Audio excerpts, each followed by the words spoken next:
ko alam kung paano nagsimula yan na nag-resign ako. In-announce siguro yan. Pero wala akong resignation na pinail. Opo. Kasi sinabi na lumabas, nabasa ko na lang, I resign out of delicadeza. Masarap pakinggan, yung out of delicadeza. Pero hindi naman totoo yan. Hindi ako nag-resign. The only letter that I sent regarding my position na wala na was that letter I signed yesterday late afternoon. Na sinabi ko, I bow to the prerogative of the President.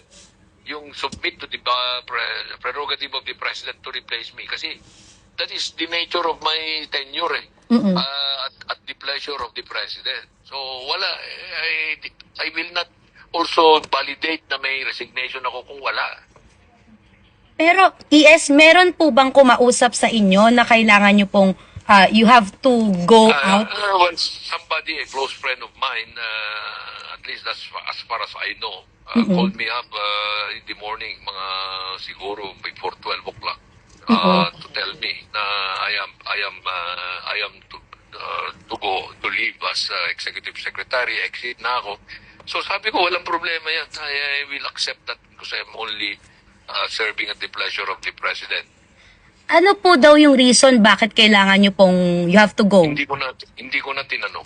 Dahil alam ko naman yan pag prerogative, you do not need, the President does not need a reason. ES, nagkaroon po ba kayo ng chance na makausap si President Marcos regarding this po? After na, nung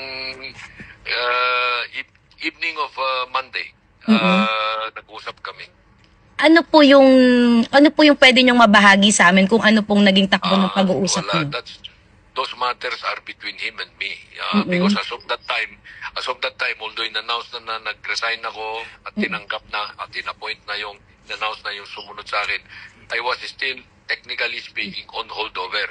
So, covered pa rin by this technical protection of confidentiality. I will not discuss that with you.